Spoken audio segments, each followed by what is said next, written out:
Translated and dubbed by Embargo Studio. The conflict in Ukraine has been dragging on for more than 5 months now, sending ripples throughout the whole world. It seemed like an ordinary regional conflict. However, Russia's and Ukraine's economies, as well as Western countries' reactions, seriously affected the state of things in the world. The world found itself on the verge of a food and energy crisis. However, some countries can greatly benefit from these hostilities. And in this video, we're going to talk about these countries and discuss how exactly they can benefit. The first country we need to mention is China. China goes out of its way to keep a neutral position.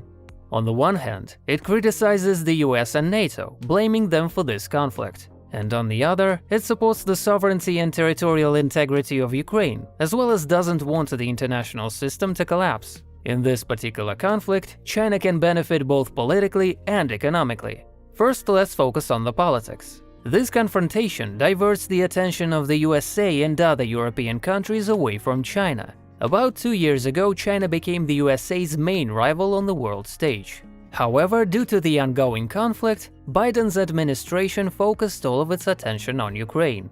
This has lifted some pressure from China, and its government now has a chance to increase its influence in the region. China is also evaluating how the Western countries react to Russia's actions. It's crucial for the Chinese government, since they're planning to bring Taiwan back into the fold using the same methods. So basically, China is analyzing the risks it could face in the future. As for the economy, despite the temporary price inflation in the whole world, China will be able to take over a large portion of the Russian market, because many Western companies have left it, and more countries refuse to buy energy resources from Russia. Chinese companies will be able to enter the Russian market and initiate trade at reduced prices, basically establishing a monopsony, becoming Russia's only buyer. For a separate video about China, check the link in the description.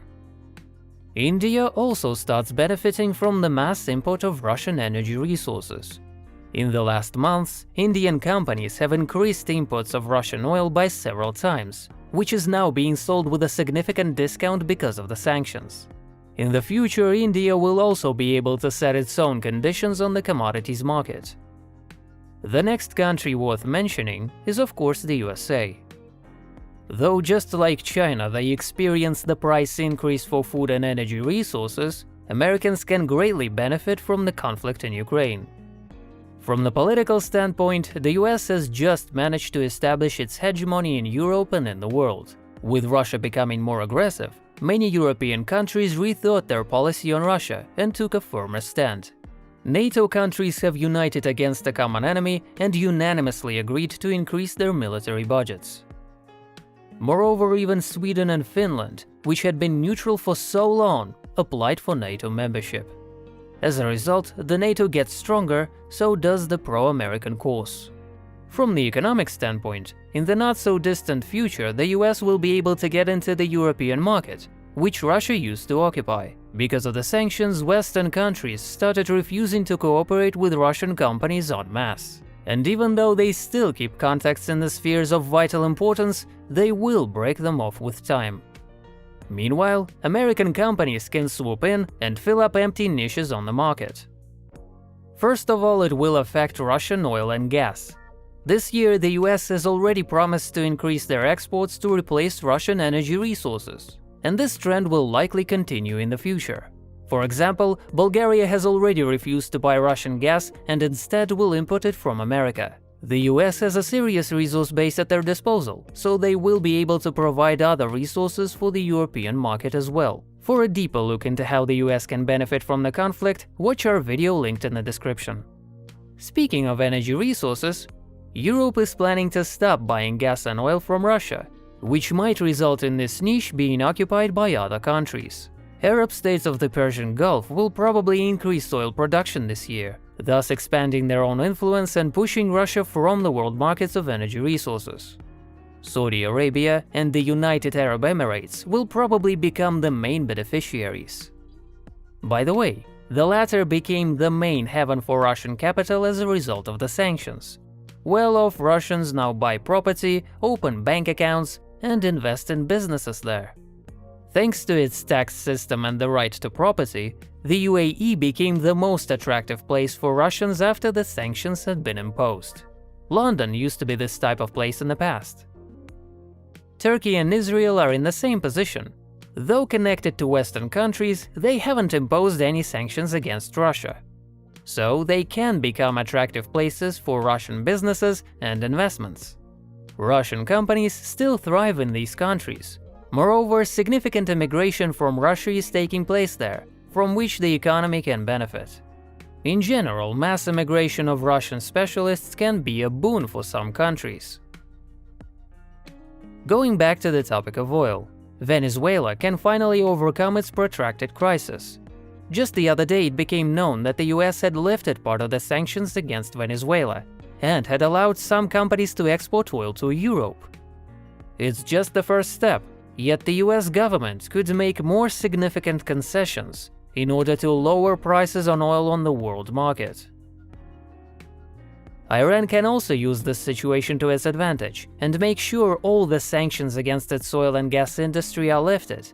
Actually, this topic was discussed before the special operation, and the plans about signing the nuclear deal were at hand. However, the problem is that the negotiations on this subject were postponed because Russia takes part in the deal. At the moment, Russian government is not interested in Iranian oil and gas entering the world market, because it can lower the prices significantly and reduce Russia's influence. Iranian government could have benefited from this situation, but the negotiations almost came to a halt. Moreover, Iran prefers confrontation instead of collaboration. As for gas, we already mentioned that the US will probably get the most benefit out of this situation. Qatar will also increase its gas supplies to Europe.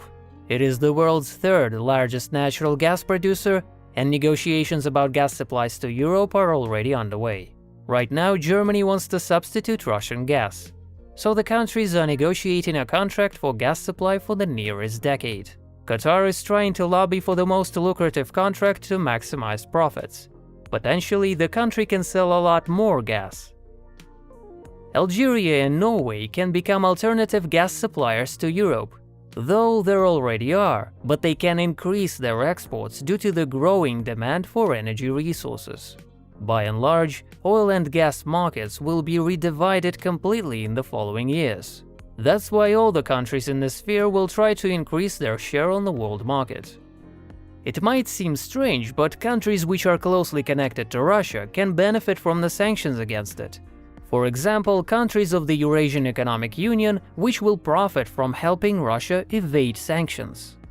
For instance, recently it has been revealed that a number of companies in Kazakhstan are planning to re-import products banned by sanctions to Russia. However, countries that will help Russia evade sanctions risk having secondary sanctions imposed on themselves. That's why Chinese companies are cautious about doing it. Due to the food supply crisis, which arose as a result of the conflict in Ukraine and Ukrainian ports being closed, the countries engaged in exports of agricultural products can become beneficiaries. Mainly Argentina, Canada, France, Germany, Poland, the USA, and some more. They are the ones who will benefit from the price increase in the short-term period and will occupy the sales market in the medium-term period. In conclusion, we can say that many countries can benefit from the Ukrainian conflict in the future. Some countries can occupy new markets, others will try to substitute Russian goods. Some will even increase their influence in the world and their importance in the world economy. This video was made possible thanks to our sponsors on Patreon, Boosty, and YouTube. If you like our content, please consider supporting us.